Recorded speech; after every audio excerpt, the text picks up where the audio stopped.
सरकारी वकील मेजर पुरी ने ठीक कहा कि हम एक ऐसे समाज में रहते हैं जो कि नियम और व्यवस्था पर टिका है, और ऐसे समाज में किसी एक व्यक्ति के विरोध और विद्रोह के लिए कोई स्थान नहीं है।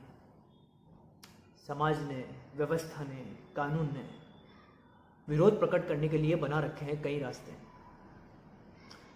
मीलों लंबे रास्ते। अब इन रास्तों पर चलना शुरू तो किया जा सकता है, लेकिन प्रश्न तो ये है कि क्या ये रास्ते कहीं पहुंचते भी हैं?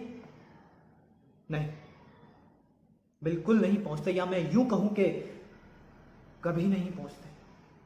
अब विरोध कोई नाटक तो नहीं है जो कि अंतिम अंक, लास्ट एक तक पहुंचने की प्रतीक्षा करें। हम अक्सर हम शक्तिशाली लोगों के विरोध को राजनीतिक विरोध कहते हैं, जो उन्हें एक ही छलांग में पहुंचा देता है सत्ता के बिल्कुल पास रखी कुर्सी पर। और कमजोर लोगों का विरोध, हम इसे विरोध नहीं, विद्रोह का नाम देते हैं, जो उन्हें एक ही छलांग में पहुंचा देता है फांसी के तख्ते पर। जब छोटे छोटे विरोध लगातार दबा दिए जाए, अनसुने अनदेखे कर दिए जाए, तो एक भयंकर विस्फोट होता है, प्राण घातक विस्फोट। अब कानून ने, संविधान ने हम सबको बराबर का दर्जा, बराबर का अधिकार तो दे दिया, लेकिन ऊंचे आदमी ने नीचे आदमी को, बड़े आदमी ने छोटे आदमी को यह अधिकार नहीं दिया। जो व्यवस्था, जो समाज जाति भेद के आधार पर चलेगी, इंसान को ऊंच नीच के भेद में, ऊंच नीच के तराजू में तोलेगी, उसकी आयु कभी भी लंबी नहीं हो सकती, बिल्कुल नहीं।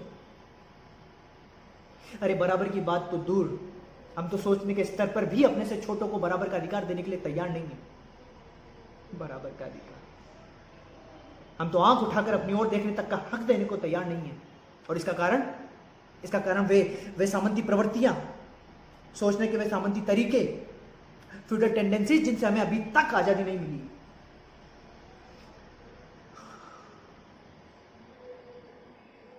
सरकारी वकील ठीक कहते हैं, सवार रामचंद्र को फांसी की सजा मिलनी ही चाहिए, क्योंकि अपने देश की रक्षा की शपथ लेने के बावजूद उसने एक अफसर की बच्ची की गंदगी उठाने से कर दिया इनकार।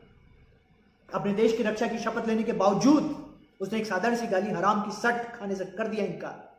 अपने देश की रक्षा की शपथ लेने के बावजूद उसने अपनी आंख कान बंद करने से कर दिया इनकार। हाँ, सवार रामचंद्र को दंड मिलना ही चाहिए, मृत्यु दंड। उसे इंडियन आर्मी एक्ट 69 और इंडियन पिनल कोड की दफा 302 के तहत हर हालत में दंड मिलना चाहिए, मृत्यु दंड, बार बार मृत्यु दंड।